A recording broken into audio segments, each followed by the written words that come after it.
welcome. Welcome to our headquarters, Festival Centrale, Festival Rotlicht. Today we have two special guests. I want to welcome Florian Dock from Impossible Project and MIRKO ADOX / Photo Impacts Böddecker. Thank you very much for coming, and maybe I'm gonna make it very short and give the mic to MIRKO. Okay, hi. So this is my old friend Florian from Impossible Project. He saved Polaroid. I tried to save black and white film, and we're going to do a little talk and a little question and answer here. And I will start with a presentation about my story and then hand the microphone over to Florian, and he's, you also have a presentation, right? Yes, so he's going to show you what he did with the instant film. So now we wait for the techniques.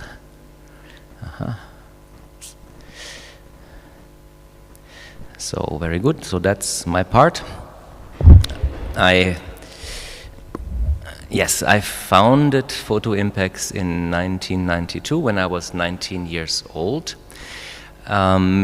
So basically, looking back now, I can say that I was specializing in disruptions, because back then there was also a disruption, and that was the collapse of the Iron Curtain and the separation of the Eastern European manufacturers from Western Europe.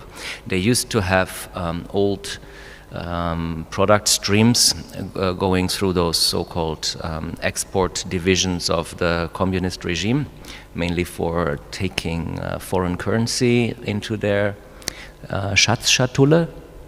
And so when this all collapsed, all of these factories like FOMA, Photochemica and Forte in Hungary, they did not have any distribution anymore. And I tried to connect this missing link and opened up my first photo store in Berlin.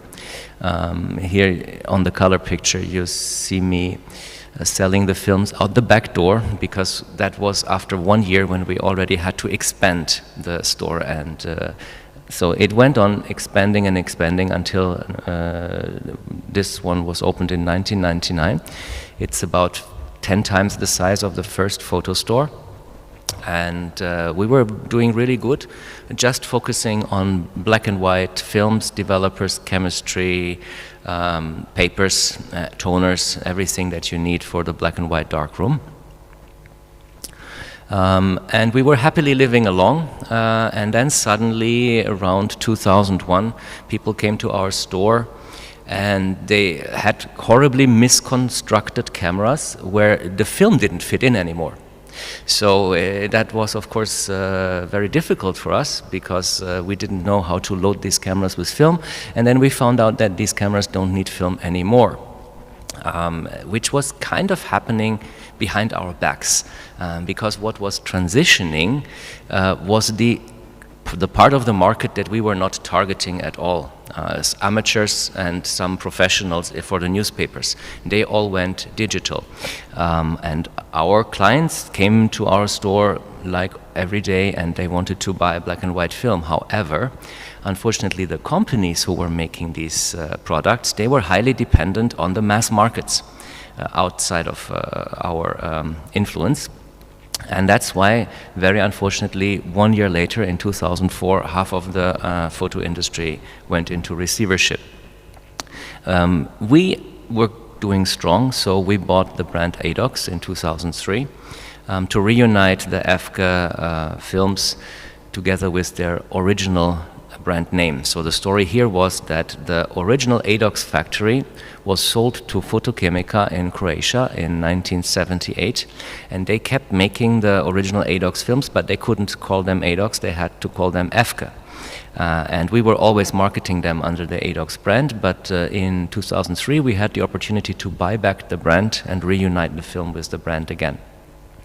Just like outlined before, digital struck and destroyed the base of our industry, and anyone except for Kodak and Tetinal, as far as I remember, went into receivership in those following years after 2004. So we were sitting happily in Berlin in our store, and we thought we have a good market here, we have super nice clients, we have actually a lot of fun in this, but if there's no one making us the products anymore, what can we do? So the idea was actually not very far-fetched, to ring the liquidators of those companies and try to buy out as many machines, recipes, and what else you need to start your own production. And well, all of these machines needed to go somewhere, and I didn't. I mean, the store was giant in Berlin Mitte, but not big enough to become a factory, apart from the rent price. So I bought this abandoned military laundry in Bazzaro, close to Berlin. It was exactly in this state when I bought it. And yeah, so this is now our main distribution hall. This used to be the main laundry pressing room. Yes, and I put in there all those machines that I had saved all over Europe. Here you see the Forte polywarm tone emulsion making machine next to our forklift, and the green machines are the film packaging machines, which were just put up 2 years ago, and you will see a little video later on in this presentation. So that's after cleaning cutting down the forest around the factory. On the last tree, my 200 euro chainsaw broke. So this is where there's still one standing.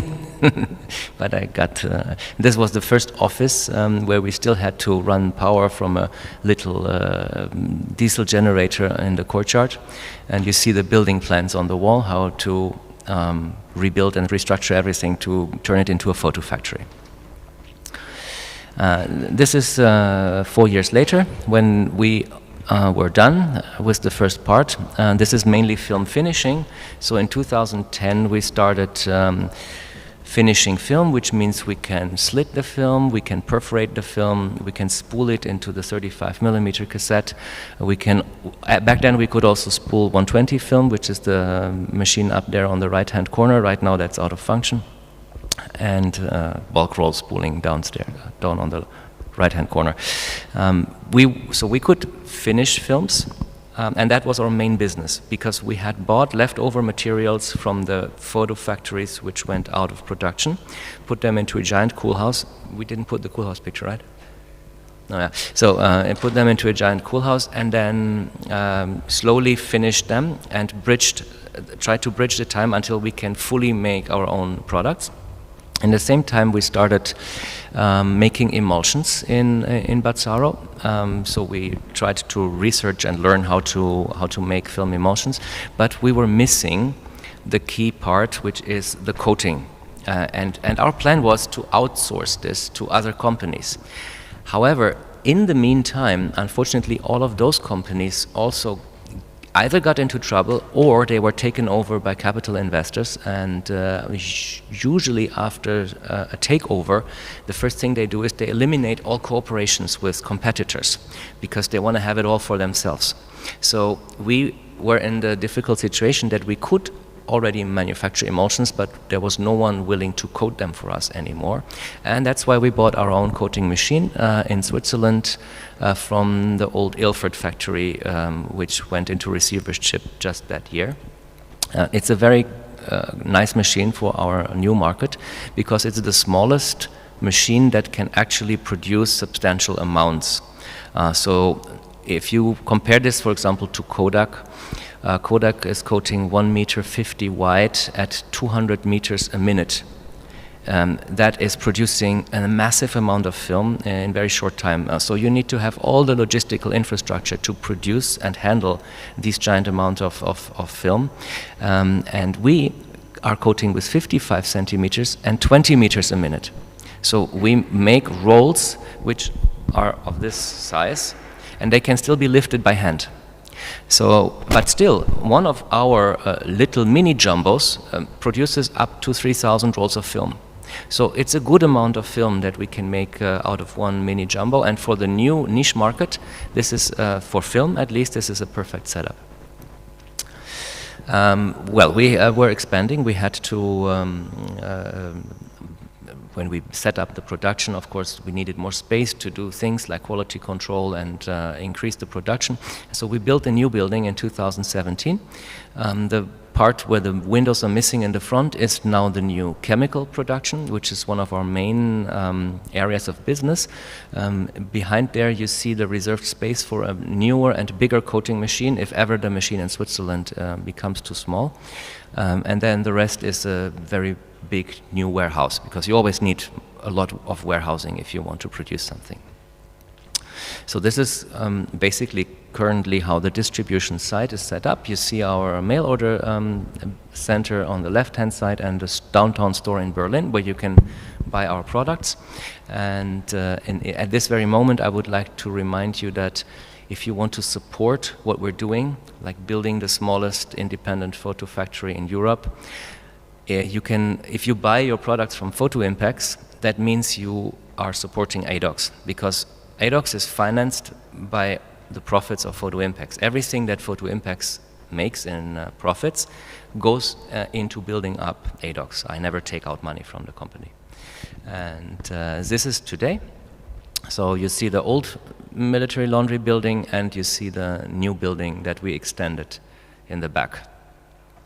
This is our emulsion production, still on the small scale. This is the former AGFA research scale, but we figured out smart ways to increase it in the production workflow to the 3 times as much as we initially start. And these are the packaging machines running now and putting the film into boxes. It's a new achievement for us. We did not have boxes around our films, because when we started this business, all the retail chain was actually collapsing and everything went mail order. And in mail order you don't really need a box, so we eliminated the box. But if you look at the recent years and the analog revival, you see that there are super nice small stores and labs popping up everywhere, just like our host's entity here in Vienna. And they start selling film on location again. So people actually touch the physical product again and buy it. And so that's why we unmothballed these super cool 1960s old film packaging machines and put them back into production to box our films. So this is our main area of business right now, the chemical production. You might know that we took over all the recipes from AGFA. So we are manufacturing all the AGFA chemical products. We also bring them further, and we have innovations, and we innovate our own photochemical products. So for example, we upgraded the X-Tol formula to XT3, which is more eco-friendly than the original and actually more stable. We also introduced the dust-free powder chemistry. This is unique, worldwide unique. All the other powder chemistry that you can buy, when you mix it, it creates a lot of dust, which is possible risk of inhaling. And we managed to bind this dust so that our powders are as safe to use as liquids. And whenever actually we try to implement a new recipe or overwork it, we try to get rid of all the hazardous chemicals inside. So we also managed to make the hazmat-free black and white reversal kit, which can be shipped by postal, and that's very unique. No other competitors' reversal kit is this low toxic and can be shipped. Yeah, and that's our slogan: the best things in life are analog. Thank you.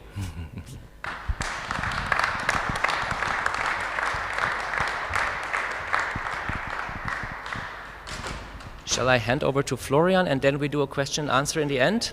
Or would you like to ask some questions now? What's the best?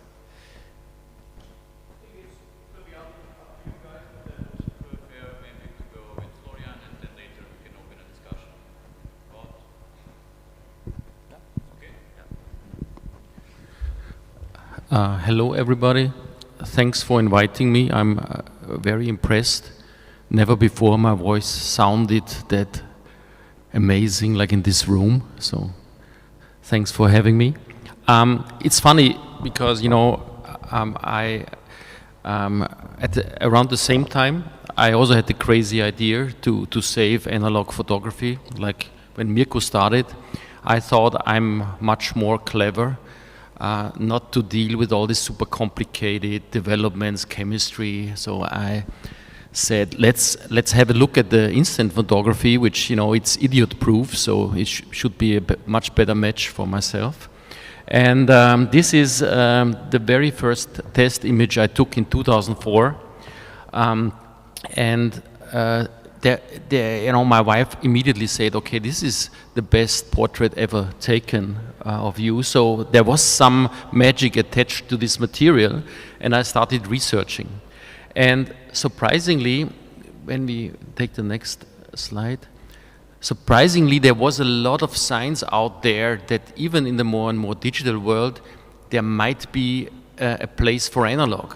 One of these signs was Instagram that started back in the days, and surprisingly, all they did is basically to fuck up the digital pictures which slowly are getting better and better. They fucked them up again. They even had a Polaroid camera as their first logo. So I said, okay, why is this happening? Next slide. At the same time, also cool brands started to make advertising with Polaroid film. So something was out there, and I said, okay, super interesting. Not even Polaroid themselves seem to believe in their own projects.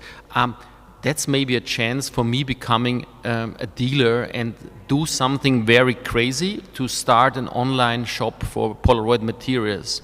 So this was my idea. And I went to the Polaroid management in Frankfurt and told them about my amazing idea. But they said, hey, sorry, dude, it's a nice idea, but, you know, maybe 5 to 10 years too late. So we are not going to do that. You know, we are not investing in analog instant photography. And I said, but this is what you are all about. You are Polaroid. What else should you do? And they said, of course, digital. So it was a very bad meeting. Fortunately, after the meeting, we went to a little analog wine bar, if you show the next slide. And after the third bottle of Pinot Noir from Austria, I could convince them to give me the global rights for selling and presenting Polaroid films globally. So they didn't want to do it, they were not interested, but at least they gave me the chance to do it on my own. So this was the start of my hate and love relation with Polaroid. Next slide, please. We not just opened a shop, but we also opened an online community. So we said, we invited everybody who bought the Polaroid film to upload their images. And by doing that, we found out that surprisingly, there are millions, there are 100,000, there are, you know, many people out there still having a Polaroid camera and looking for a Polaroid camera. And thanks to Google, that also become, you know, bigger at that time. What happened is that all of these people really looking for Polaroid film and who couldn't get it in their shops, they started to find us. So we built really an incredible successful business. Even my wife was astonished. We had more than 40,000 customers from all over the world, and life was good until that very moment in 2008, when Polaroid sent me this very nice invitation to the closing event of the last Polaroid factory in the Netherlands. Unfortunately, as you all know, this factory was totally crazy. So it, you know, in the best days, more than 8,000 people worked there. It was 7 buildings. It was huge, totally inefficient and crazy. So nevertheless, I went there, and I met a guy who was production manager, and after some beers, I told him about this rediscovery of customers all over the world, and that the people really are still in love with Polaroid film. He didn't know about that, and he told me that, you know, maybe there might be a small chance with just 10 people in this factory to maybe in 1 year come up and restart production. So we had enough, too much beer maybe, but we agreed to do it, and we really made it, and we started a startup, next slide please, called An Impossible Project.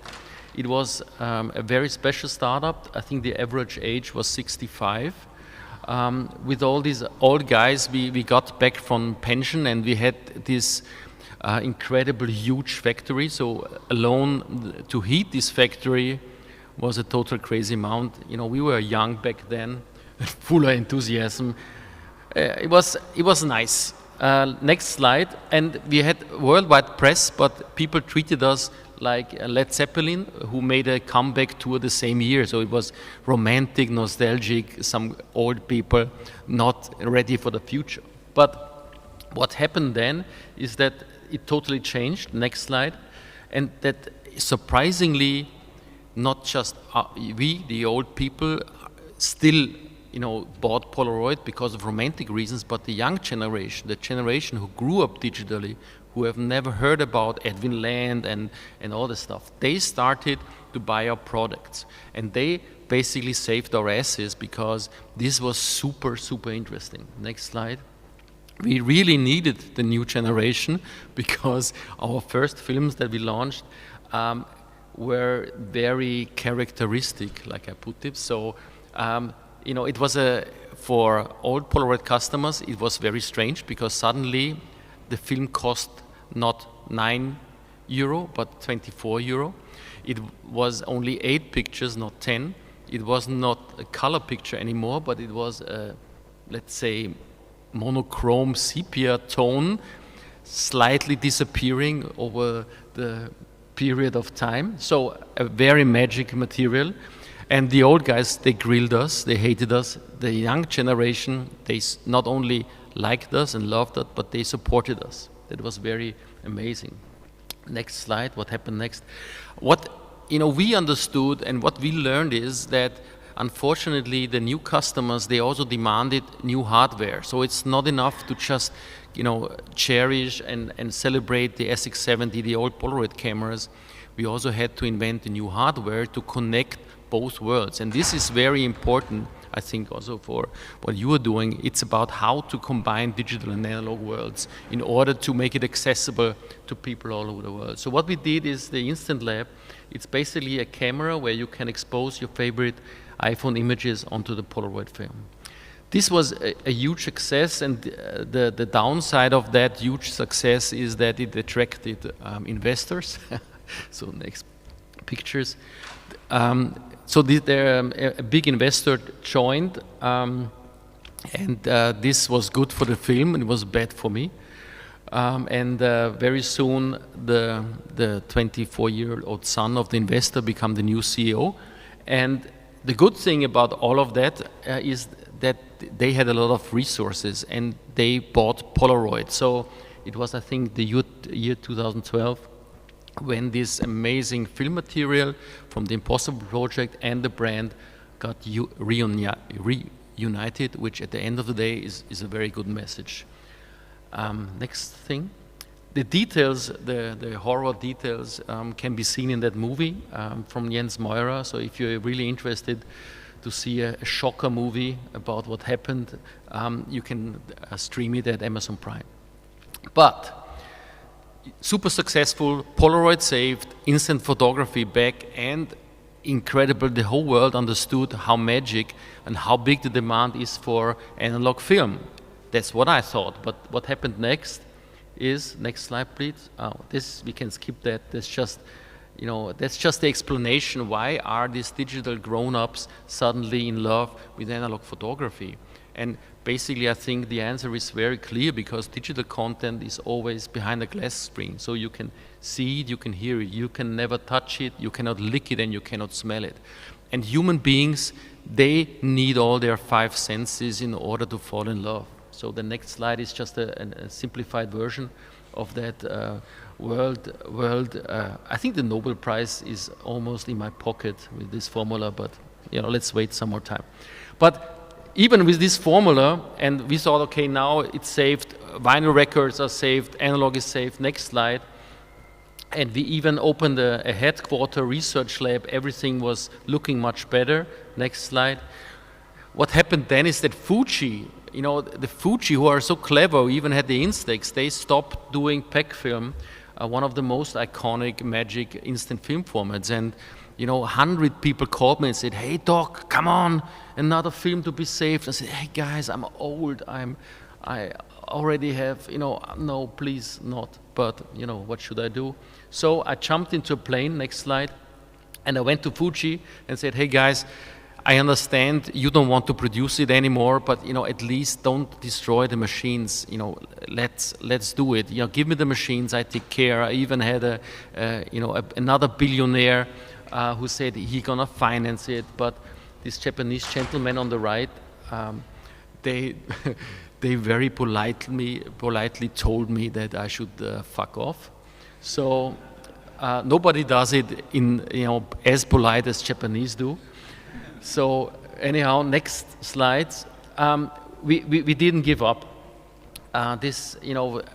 We are very stubborn, and we started to basically start from scratch. If you cannot get the old machines, and also what we heard before, sometimes this is an incredible chance to start all over again and to do it from the start. So there are just some people who supported that from the very start. That's Uwe, who basically came up with a paper cartridge idea. This is Bob Crowley. He started the New 55 project. Unfortunately, he died last year, but he's an amazing thinker and inventor. Next slides. And then, we also had some financial support and to really give us the chance to think out of the box. And yeah, that's what we did. We basically came up with a total new idea of basically hand building cartridges and assemble this pack film one by one in a small manufactory. Next slide. Based on the material of these guys, and these guys are the new 20 by 24 studio, so they have a super small manufactory where they still cut the old Polaroid large format master rolls into 20 by 24 photography. And they have a huge stock, and they have a little reactor. They are 85 years old, but they supported us by supplying legendary old material and filling new pots for our projects. So I went there, next slide, and we did first easy tests, and we saw, okay, there is a chance. So we started to dive deeper. Next slide. And after a week just playing around, we see, okay, there's a realistic chance. And whenever we are at that stage, we basically make a Kickstarter. We say, okay, this is our chance. No investor will ever understand. No bank will ever understand. But let's talk to our customers. So we made a Kickstarter campaign for the idea of, next slide, please. Oh, we skipped that. Next slide. So we made a Kickstarter and said, okay, this is new pack film. It's 3 cartridges made out of paper, made by hand. Every cartridge just has one shot, and it's gonna be incredibly expensive. It's 10 euro for one shot. But this is not for us getting greedy, but this is caused by the fact that we do it all by hand, and we just once more have to show the world that you can do things, even if it's not a business model right away. We are really strictly against that things have to disappear because they don't make any sense to these clever managers anymore. There's a lot more behind that. So we did it, and it was an incredible success. We basically sold 18,000 cartridges, and then we made a little calculation and said, oh my God, we need about 5 minutes for every cartridge to assemble 18,000 cartridges by 5 minutes. So we stopped the campaign at 18,000 because, we didn't, at that point, not even know exactly how to build them. So next slide. But we worked, we found out, we somehow made it, and it took us 1.5 years working all around the clock to basically assemble these films by hand. Next slide. So, and this is what is our motivation. So after all these years, and even with the Polaroid story, the existence of such images, this is our fuel, and this makes us keep on running. I think the same situation is yours, because all of these images would not exist without us being stupid. And this is the beautiful thing of what we are doing. We are basically producing a product that enables you to be creative. I think that's I think the beautiful of it all. We also managed to have a black and white limited edition. Next slide. Which really, I think it's super cool. Chris, who runs the manufactory, and by the way, whenever you want to have a close look at the manufactory, just contact us. We are happy to show you. You even can, build your own instant film if you want to. We even have next slide, a small instant do-it-yourself camera, so that all these parts you can assemble your own instant camera. And the next slide. Yeah, this is our little manufactory. This is our online website. So yeah, please give us a call or visit us if you want to lick on handmade analog instant film. I think that's all. Let's look. Oh yeah, and never forget, at the end of the day, no matter of what the internet tells you, I think we are still analog human beings. Thank you.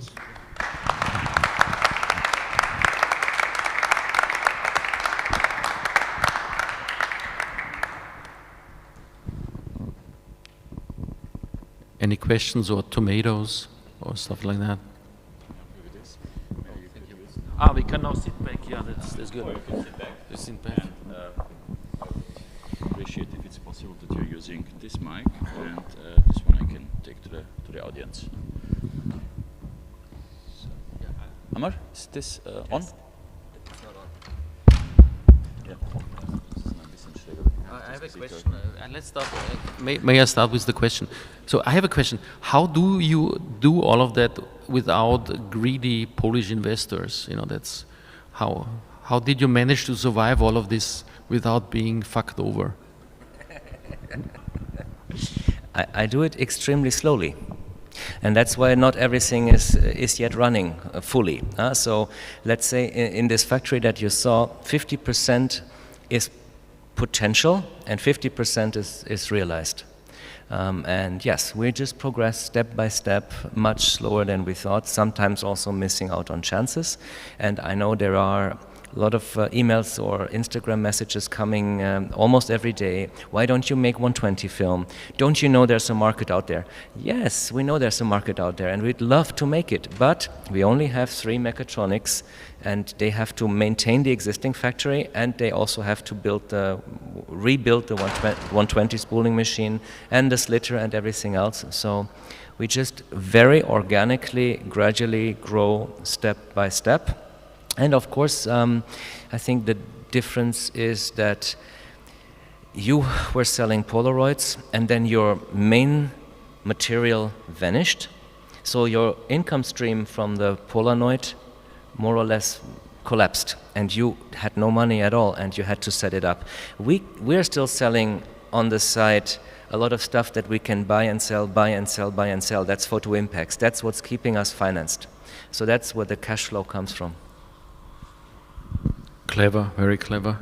But I think also the brilliant thing that you are doing is that you really right from the start downscaled everything. My biggest problem was I had this huge manufactory, and then I had another big problem that it's because of you. Mirko back in the day introduced me to these guys called Innovis Coat, who are an amazing coating setup, and he said, hey, you have the dream to make black and white film, why not also do color?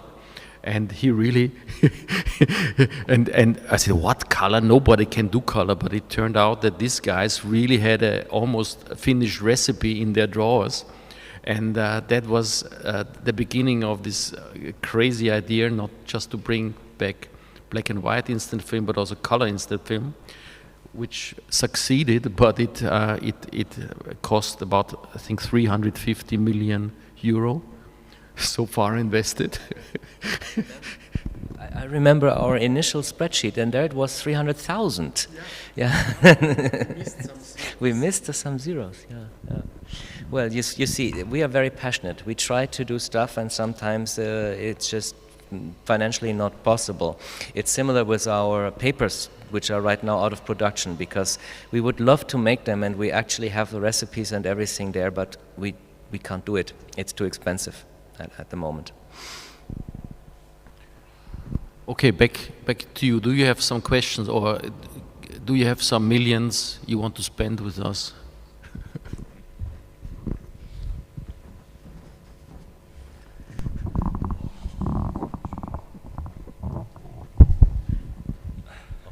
Okay, hi, I'm Roman. First of all, thanks for the amazing talks. I don't have millions, but I have actually two questions. One to Mirko and one to Florian, or the both of you. So the first one would be, if I remember correct, then ADOX or Photo Impacts recently, a couple of months ago, introduced Color Mission, the color film stock, which is a older film stock, but all the revenue from it will go to the development of a new color film stock. So my question would be, what's the state of that? What's the current situation of that project? The second question. Yeah, okay. It's oh no, it works if Ja, kommt ihr zurecht? Super, ja. Sie können es wieder leichter, wenn ihr den benutzen könnt. All right. So, well, this color film stock, which is being sold right now, is a good example for all of those projects that we try to enter in cooperation with other companies. So we usually enter into a cooperation with another company. We invest. We do usually all the marketing research and the Anwendungstechnik. I don't know the English word for it, like. Developing the films, testing what's coming out of there, giving the feedback if this is usable for the market or not, and then the company is either sold by their owners, or investors step in, or they're liquidated, or they voluntarily decided to shut down a factory like Polaroid, which was still making good profit, like millions, yeah, in the range of millions, but that's not enough for those guys who own this company, because they have other companies that make even more millions. So. Yes, or the real estate. Yes, a classic. So most of those factories, the opportunity of selling the real estate and then investing this money into some cryptocurrency bullshit was better than operating a photo factory, even though the photo factory was still making profits. And there's a lot of stuff a little bit weird in our financial system, I have to say. Anyway, so. This was one of those projects that we brought to a certain level, and then we had to stop it because the partner decided that he's not going to continue it, and we ended up with this one master roll. We put it into cold storage, and with current color film prices, it suddenly became very valuable. So some people accused us of this fact that we stored it away and then sold it at a higher price, but that's not really true. We stored it away, forgot about it. And when the prices went up, we thought, "Oh, that's a treasure." So, but we're doing something good with it. We're selling off this film stock, which is helping the color film prices at the current super high peak to stay within reason. And all the money that we're making with this, we're putting into the R&D of a new film. The next step of the Color Mission project will be another color film, which was also co-engineered with another company. It's the Color Mission Helios. It's not a superb image-taking material because it has a very low speed, and the only reason it exists is because we could enter into this cooperation. It's not that we could ask someone, "Hey, make us a color film." If we would be able to go somewhere and ask Fuji, "Hey, can you make us a color film?" Of course it would be a 400 speed film. I know this. I know that 3 ISO is not as good as 400, but I didn't have this chance because Florian already tried to contact Fuji, and he's much prettier than me, and he failed. So how could I do it? And yeah, so basically this next is also more or less a dead stock, because what we did there is we could buy cheaply raw materials from a production which was phasing out, and we could play with these materials on the coating end, and we produced a lot of this low speed color film, which is actually usable. but not a brilliant material. But we have a lot of it, and we hope that you guys are going to buy it, and there are upsides to it, especially in sheet film. It's a very good sheet film, and it's going to be a very cheap color sheet film as well. I think that is a sheet film, yes, a cheap sheet film, I think that is also a very important point. But it's going to hopefully keep us financed for finally recreating something which is similar to the first color mission. If you ask about the timeline, I think we can start combining emulsions and color couplers in about 1 to 1.5 years. So then we will have first samples similar to what Florian showed when he was getting this material from the US and putting the developer on it, and he got his first colors at all. Until it's ready for the market, I don't know. Probably 2 to 3 years. If we are financed until then. Huh? Yes, well, yeah, that's in the best case, yeah. That's our main job, to be very optimistic. Yeah, and I really appreciate that. Thank you. Okay, so since you guys are experts on analog things, the next question is for both of you. It's also a personal concern of myself, and maybe not an easy question, but so I study human-computer interaction, which is exactly that, and I work as a UX, so user experience designer. So most of the time I create digital interfaces. So my question would be, what would you guys like to see in digital interfaces, or what can the digital world learn from the analog world? And what would it be that you would like to see in the next generation digital products and maybe digital services, besides that it's clickable? The very important role of digital is that digital is the very best advertising for everything analog. Because the harder the digital tries to take over human things, the more ridiculous it is. At the moment, the metaverse, it's just stupid. If humans, like I said before, we have to finally understand that digital and analog, should work together. But the digital is a technology that can be used by humans for certain things, like connecting each other and really spreading knowledge. And without the internet, we would not be sitting here, because that's also how we contacted each other, and we are building networks. So everything we do is only possible if we unite crazy people from all over the world. But the user experience and the idea that you can give experience with digital means, I don't get it. I don't feel it. This is, it's like 5,000 Facebook friends compared to one friend that holds you in his arms when you are sad. This is, look at the porn industry.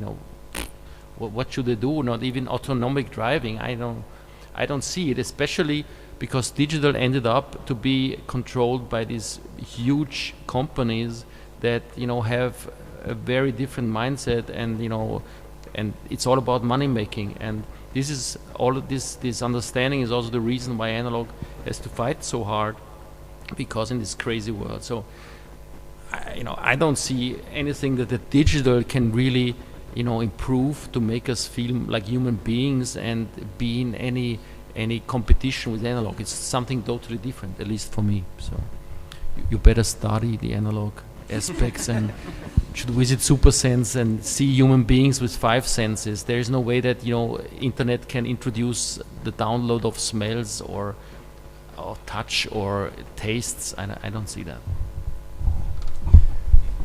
Well, for me it's a little bit similar, like with Doc. I see the problem with most digital, programs or whatever is there in digital. It's trying to take more and more and more of the people's attention and time. I mean, that's what they're all going for, all those social medias and everything else. And I don't think that's healthy. It should actually limit itself to matchmaking, connecting people, but then it should also set a border and let the people be humans again. As far as app programming is concerned, I think it would be nice if there would be more effort by digital engineering into getting digital images back into the analog world. So, for example, there's a lot of digital image capturing happening, and I myself shoot digital as well, and some of my nicest images are digital. And just like Florian invented this one instant lab, I would like to see more efforts how these digital images can get out of the digital sphere back onto something analog, because all those techniques that we have are very old, and we see a lot of effort into going the other way, like digital camera scanning, like everything is like going from how to get analog materials into digital, but I think the other way is actually more interesting. If I have a digital file, how do I get it back onto a real material, and how can I play with it in the darkroom, or with toning, or with an alternative process or something like this. And there we're even lacking we're lacking basic digital tools. People have to do it with Photoshop, which is way too overdone. I mean, we need easy tools, how to select a digital file, how to manipulate it a little bit, exposure correction and something, and then how to get it out there again.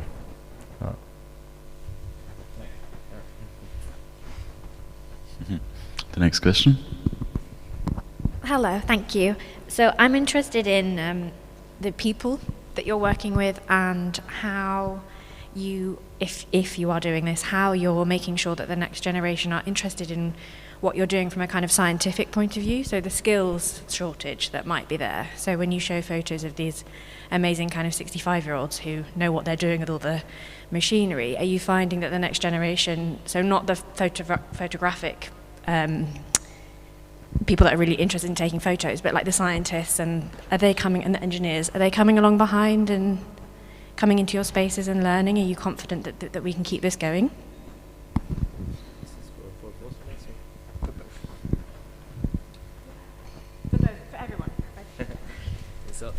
It was very difficult to understand also because the door slammed. So you're asking about the knowledge transition from older engineers to younger engineers.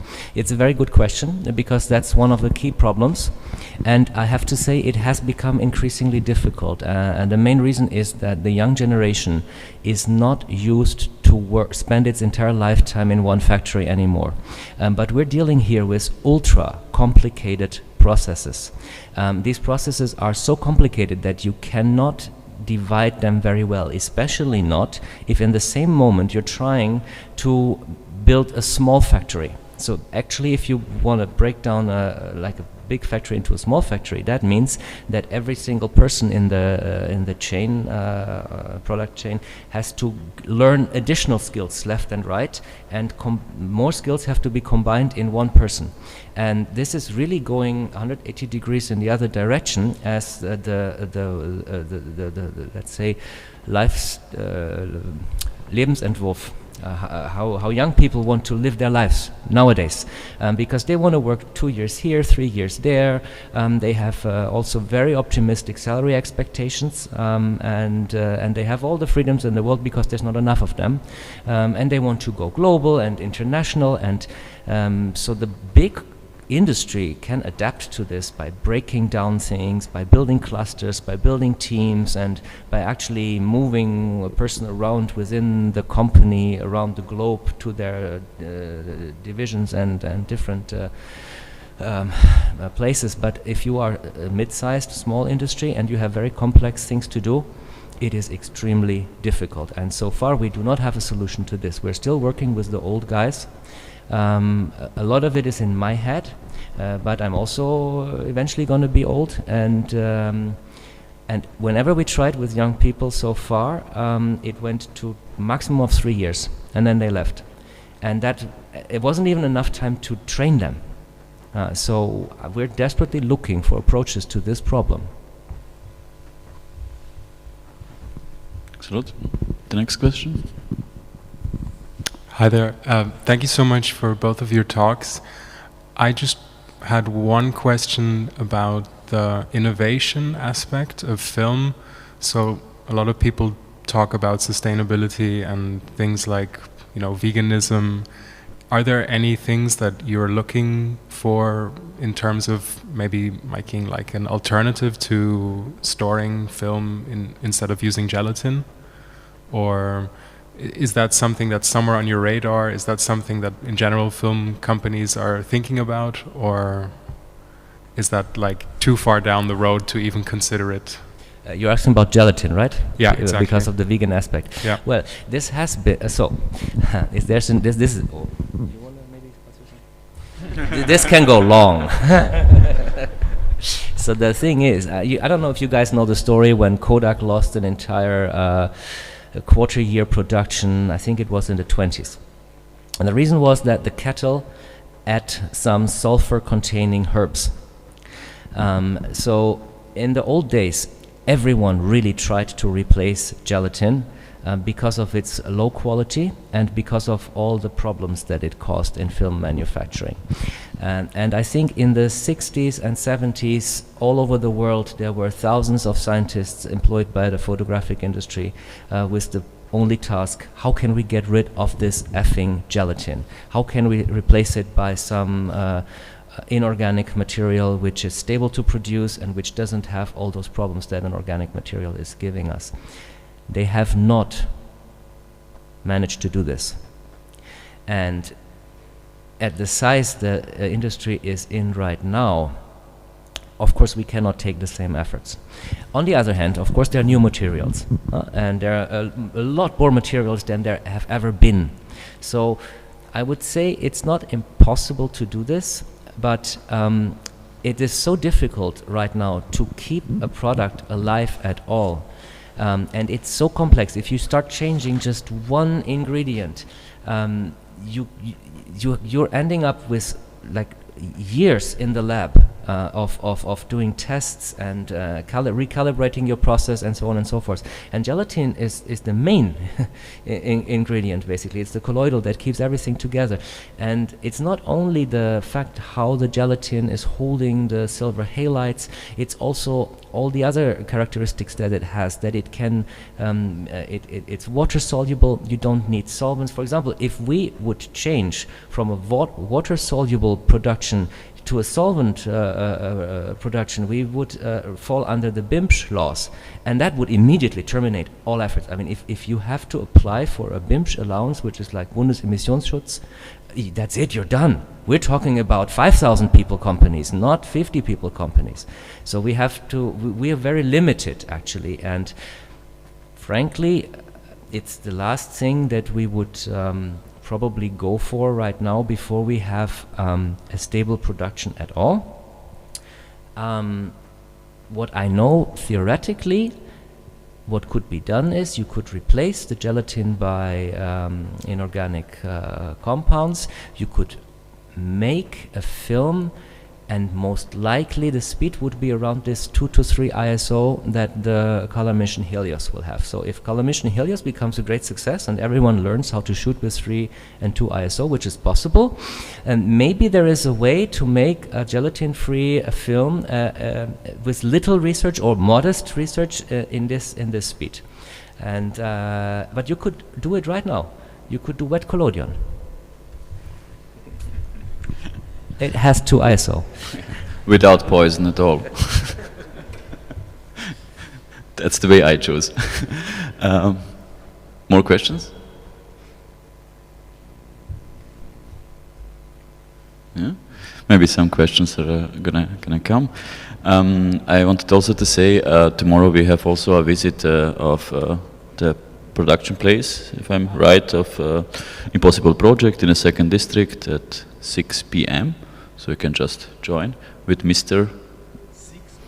6 p.m. And the name of Chris Holmqvist.